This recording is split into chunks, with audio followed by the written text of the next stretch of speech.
I'll be reacting to Shaman King 2021 episode 32. And I will be starting my reaction in 1, 0, go. Oh yeah, I'm pumped up for this. That's kind of a scary implication there. Oh. He's going to have to collaborate with Anna? That's going to be my guess. Makes sense, too. Oh, and thank y'all in the comments for mentioning that it actually was a Beyblade reference. Like, I instantly was thinking it was referencing Blade, but I didn't know it was referencing, like, the original. I was thinking for a second it was referencing some of, like, the new Beyblades that they've released over the last few years, because I was like... Because don't get me wrong, the guy in that baby reference scene kind of looked a little bit like Tyson, but I was like, oh, but is that really Tyson? Like, I didn't want to step on a pitfall, because people be like, well, enemy caveman, that's not Tyson from Beyblade. That's a reference towards a different other character in one of the Beyblade spin-offs. I didn't want to risk that, so that's why last week when I reacted to episode 31, I was like, yes, I instantly knew that was a Beyblade reference.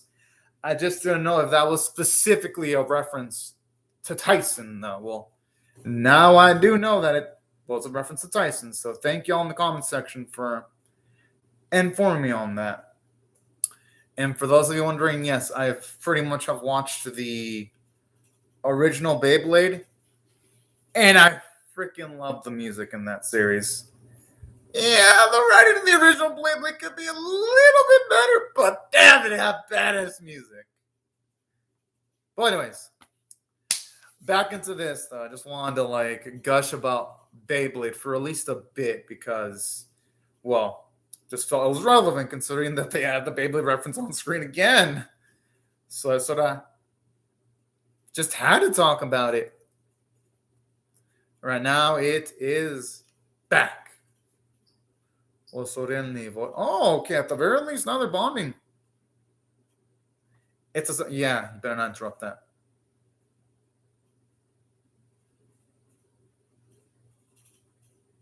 Oh, that's sweet. But you know what? That's progress, because at the very least, they're in the same room.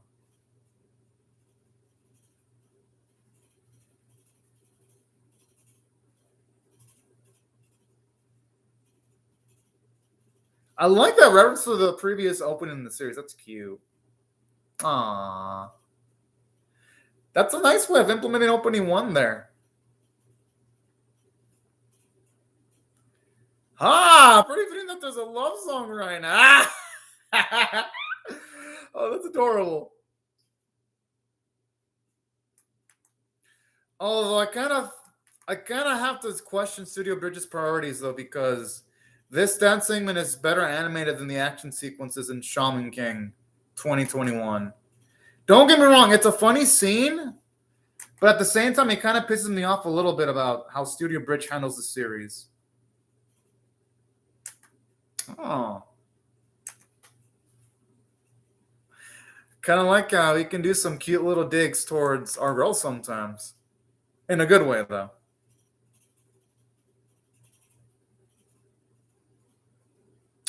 She's got a cute voice, actually.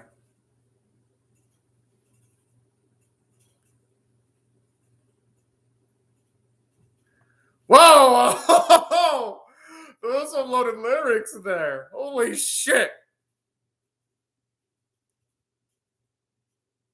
It does fit Anna to a T, though. Oh, that's actually really cute. When it comes to, Anna's observation on Ringo.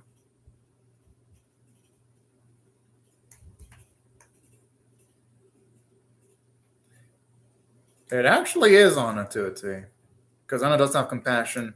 These last few episodes have shown it, and the episodes recently have shown it off, too. And I think she's reacting because she knows that Yo is genuine with his thoughts. And you can tell she doesn't want to get too close, because Yo could get in danger. That's like an adorable characterization.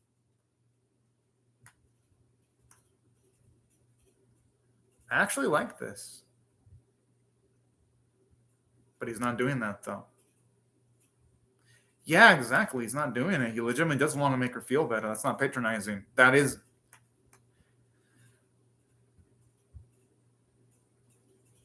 She's saying that, but I'm assuming deep down she wants to get involved with people, though. Because she's honestly yelling like someone who actually wants someone to help her out, but just subconsciously. That's why. Oh, he does legitimately love... Ah! That answers it all. Yeah!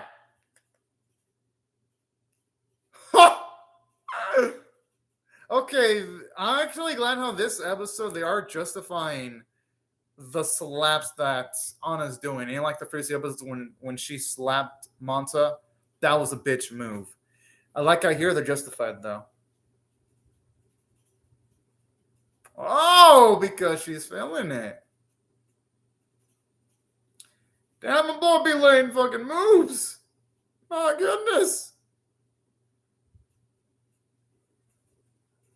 And this will be good for Anna in the long run because she, at best, she used to go in locations with lots of people so that she can maybe control her mind reading abilities a bit better.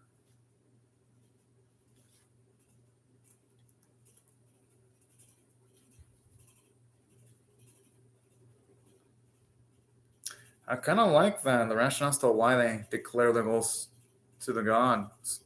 It's actually nice.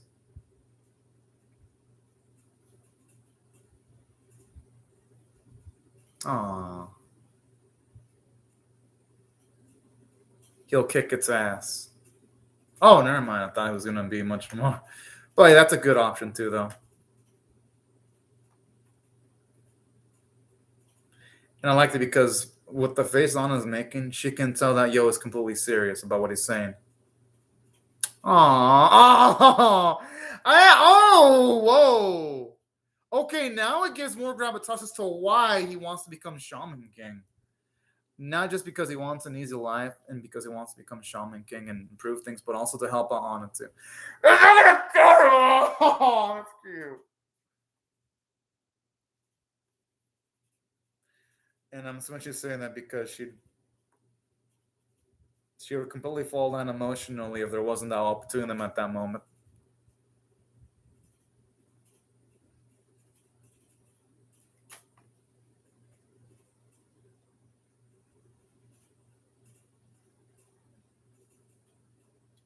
Oh man, yeah, depends on the lighting. But it still looks beautiful regardless, though. You could argue there's a lot of things that she shouldn't be doing, but I'd say they're doing the right thing right now because it's never good to close yourself off, even if it hurts. If both parties are willing to improve a relationship, then you fucking go for it.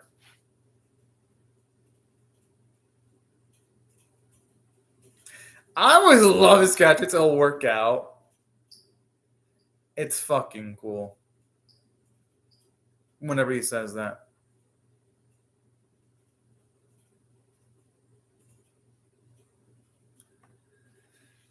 Yeah, he's become really fucking bold. I love it. I mean, yeah. I mean, at least those are the signs. I'm assuming she senses something dangerous, and that's why she's alarmed.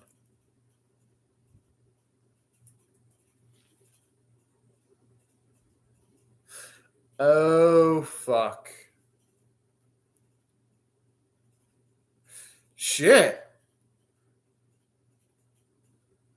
Okay, at least here I like why they explain the escalating stakes.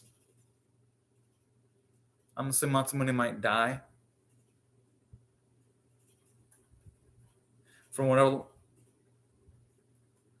I'm assuming she's implying that his power probably comes from leftover reserves he received from Hoa decades ago. That's my guess.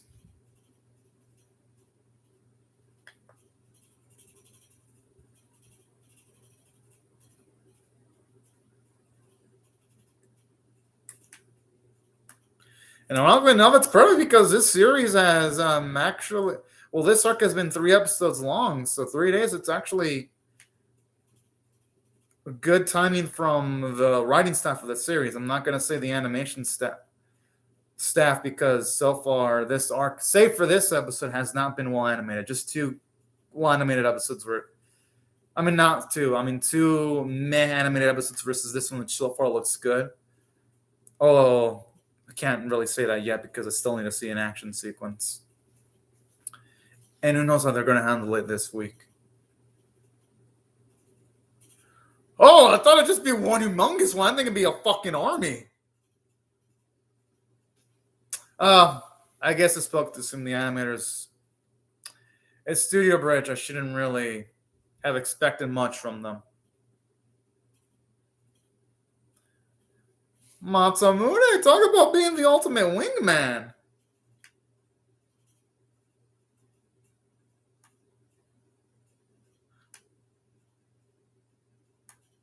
Oh, snap. Yo! Okay, that's savage.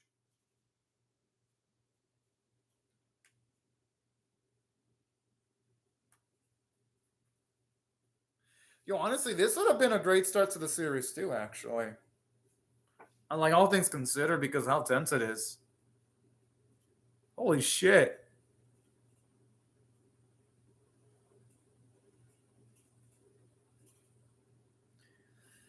Kind of makes it one of the quantity of Furuyuko she has overall.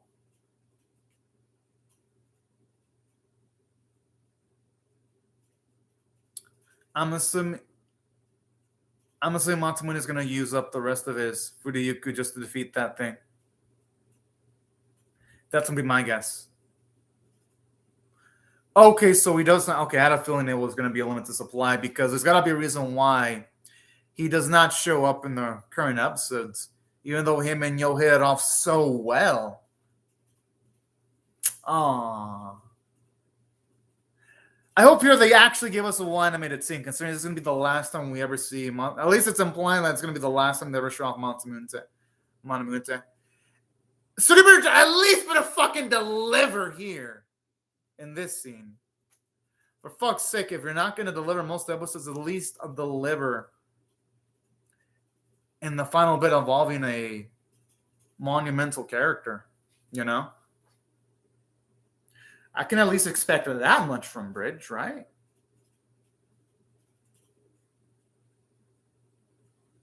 Never mind, they're using the cost-cutting measures that they usually use. No background where there's like move, and they're taking a still and just either adding speed lines to make it feel like it's moving when it isn't. Okay, here it's a bit better. I mean, at least they're having his coat move. And again, that attack would have been more effective looking if it would have shown the impact frame land on Montemani's body directly, so it would have given the scene much more gravity. Again, this is a really emotional scene. The script is great, but it's just that Studio Bridge's animators, they mostly suck, save for like a few people on staff that you can tell are good. Like that animator that animated the laser bits with that Ren fight scene a few episodes ago, or the bit with like the blade stuff in this episode specifically. Like there are bits in this, or the dancing bits at the start of this episode. Like there are bits in this episode that looked good, and you can tell Studio Bridge has some talented animators. But for the most part, though, the animators are really botching this overall. I'll be like, oh yeah, they're doing a good job. No. I am not going to be a lion sack of shit and just pray up.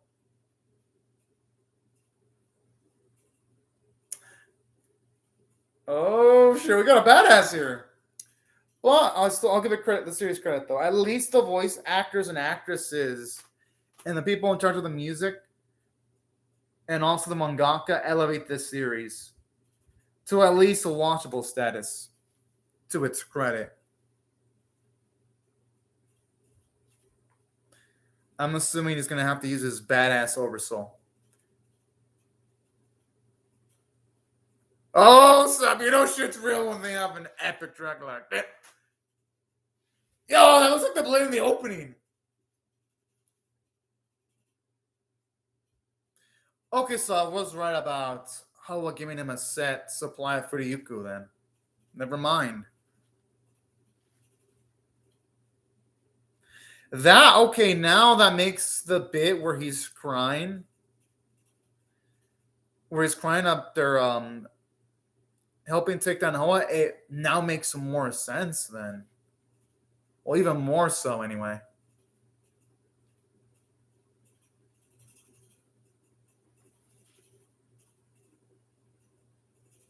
Oh. That's pretty cool, actually. Lore building there.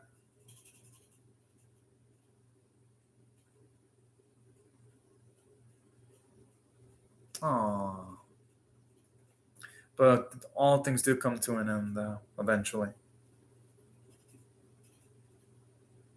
Oh.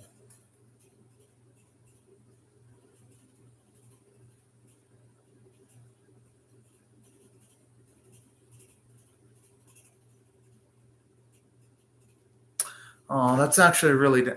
I like this. We see one of the rare bits of kindness from Hoa here.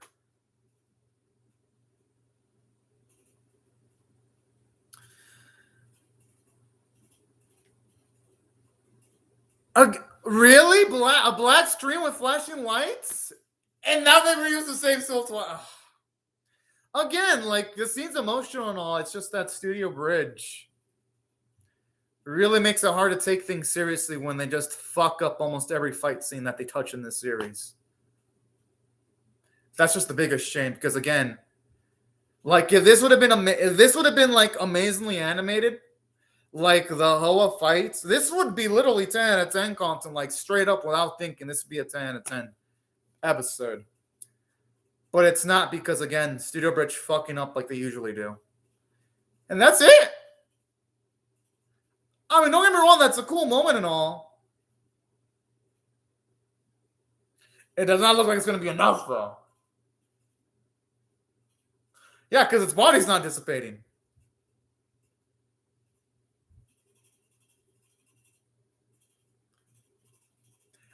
I do love this Lucina's tenacity where he'd be giving it all. Yo! That's fucking crazy.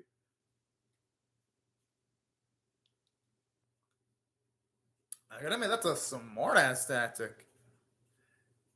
And I gotta admit, it's on Miles creepy as fuck too. Oh. I mean, I guess I wouldn't blame for running it away. The thing is, though, since Masamune doesn't seem like he's been involved in big combat situations like this for quite a while, I'm not gonna blame him for underestimating it.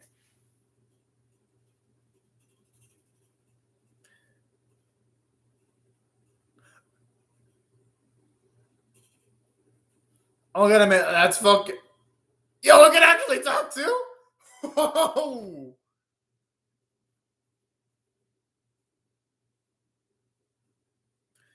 Okay, I can only hope that the old lady did not listen to Masamune and she's actually preparing to run there and come to Anna, Yo, and Matamune's aid because it's looking south right now.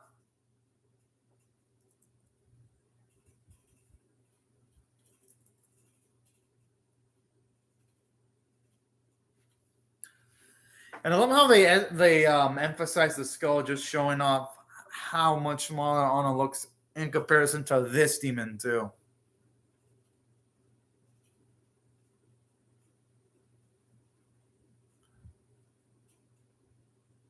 Oh, okay, that just sounds creepy as fuck. When he said "mama," I'm like, yo, that'd be one of the few children that no one would be proud of making into the world. Okay, I gotta like the artistic detail with it, making its face portion to like a black silhouette. It looks much more creepy.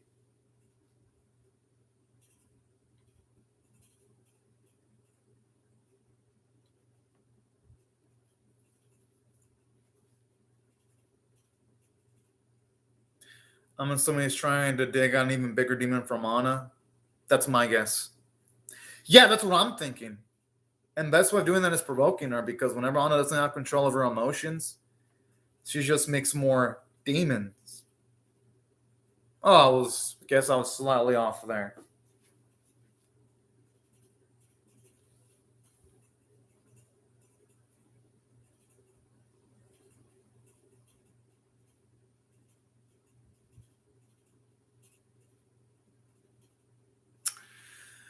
Oh yeah, they did actually mention that a few episodes ago, actually.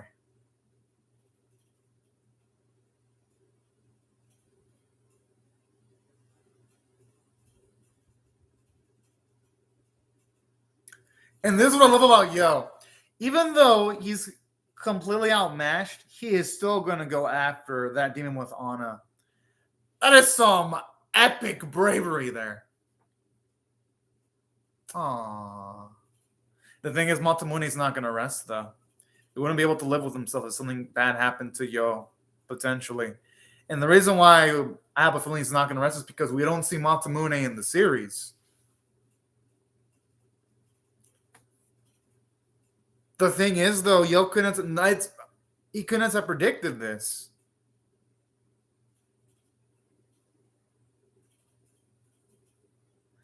And it's not really his fault, all things considered.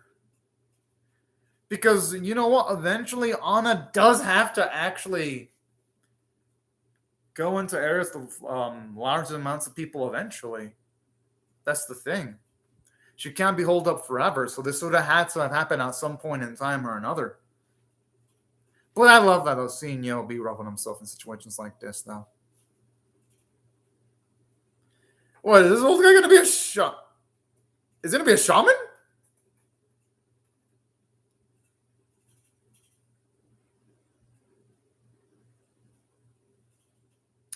Ah. But you know what, Matsumune, even though he was only here for a few episodes, he actually was a damn nice character.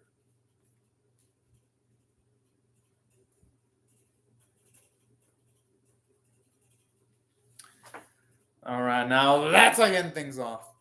All right, overall good episode. The only flaw was again Studio Bridge being trashed like they usually are. I mean, at this point, when it comes to Studio Bridge, it's better just to expect jack shit from. No, I had a silly me. I had expectations for them to actually animate something well, and even then, they still disappoint me. Like I expected Studio Bridge. I expected nothing from you, and somehow you still disappointed me. You couldn't even provide average tier animation. You'll have to go and give off abysmal animation quality. And to make it worse, I actually am putting these episodes on my Netflix account. So I'm actually supporting the official release now. And it pisses me off that at least none of the money that we fans provide is going into the production budget and improving the animation quality. That's what really pisses me off the most. I'm like, really now? Really now? But it's still a good episode, though. My issues only lie with the animation quality because script, voice acting, music were all fantastic. So, regardless of the animation being an abysmal, one of the worst things that I've seen on screen this year, my goodness, did the voice cast or writing staff went all in. And let me sing the praises of everyone else. For one, there was a lot of character development for Anna. Actually, seeing how she softened up a little bit, because you can tell at that point when Yo was getting to her, you could tell deep down she actually liked hearing that Yo wants to save her and he wants to become Shaman and help her out. Like when her facial expressions soften up a little bit and things of that nature. Or I even love the fact how they established how deep Hoa and Matsumone's bond goes. I mean, to the point that Matsumune is only able to still walk on Earth directly because of Hoa giving him an item that's stored with a lot of Furiyuku, but that eventually is going to run out eventually. And that's really helped elevate the episode in a lot of ways for me, because already I thought that Masamune crying because he had to help kill Hoa was already justified because I'm like, his life was saved by Hoa. I wouldn't blame him. But now, given the fact that he can also walk on the earth for multiple decades, also because of Hoa's Ryukyu, I'm like, well, hell, yeah, it further justifies why he cried. I wouldn't blame him one bit. I wouldn't even blame him one bit for contemplating whether him taking action against Hoa was the right thing or not. That actually makes the previous episodes in this arc funner, even better to watch on rewatch value because of the new context that this episode provides. So, from a character standpoint, it did wonders for Anna. It did wonders for Masamune. It again further emphasized why Yo is such a great character because here we see him not even learning how to utilize Ryukyu. And the moment he sees Anna capture, and the moment he sees our boy Masamune wrecked, he still wants to go and run after that thing, despite it would likely lead into his demise and things of that nature. And that's what I thought also made the script so damn good. It actually helped in making Yo an even better character than already was to begin with. And then from a story standpoint, it had stakes because at this point, since I actually care about Masamune, I actually want to see him live because there's still that mystery. Yeah, he's 99% completely passed on. And this episode definitely implied that he's going to be using the last bits of his Ryukyus pretty soon. Regardless, they did a good job of making me care for him. And on top of that, made me care about Yo and Anna. It actually did a great job in justifying the slap that Anna gave Yo, which is amazing. Because I didn't see this kind of competency in the writing in the first few episodes. Because remember, y'all, when I thought that Anna slapped Amansa in one of the first episodes, I was like, that was bullshit. Here, I'm like, yeah, that's not bullshit. It's justified because Anna's completely flustered and she's not good with dealing with people. Here, it makes sense. This type of Anna, I like. Not the bullshit we saw in the first few episodes in the series regarding Anna, where she was an A-grade bitch. And I still stand by that. Even with the context of this episode, Anna still acted like a grade A bitch towards Manta in the first few episodes of the series. I am not going to take that back because my stance still stands. Because come on now. Being curious about who you are and then hitting someone in the face, that doesn't fly by at all. Ever. That doesn't fly by ever. At all. But that's more of an issue on the early episodes in the series. That's not an issue with this episode. That's just me complimenting how the writing has been improved as the series has progressed. And aside from all of that, I also really like what the episode did. From a comedic standpoint, they had a few jokes here and there, like when both Anna and Yum were bonding, watching television, or when they were conversing with some emotional moments. Those bits really give the episode a lot of heart and emotional variety. And the music. Especially hearing the first opening play, I'm like, yes, now this is the shit. The shit I love to hear. And that's why I gotta give the episode absolute credit from a sound standpoint. Because even though, yes, the animators are incompetent in the series, or most of them, I'm not saying all of them. Again, the animators in charge of the Lysier and Hell fights, and also that bit with like the laser beams that Ren was being shot with were well animated. For the most part, most of the animators in the series don't know what the fuck they're doing at all. They have no fucking clue. But, in saying that, my goodness, with my only weakness being the animation quality, I'm going to rate this episode overall, considering its great script, an 8 out of 10, actually. I still wish it would have looked pretty, but man, every other element was so well done. I was like, yeah, I'm still going to give it a high score regardless of the fact. It deserves it. But damn, when it gets back to the tournaments, they better look fucking good. If not, I'm going to start calling out Studio Bridge more than I usually do when it gets back to the tournament. And the next episode better look great too, because that's like the final episode of this damn arc. If it's going to be the Monsamune Death episode, yeah, better look spectacular.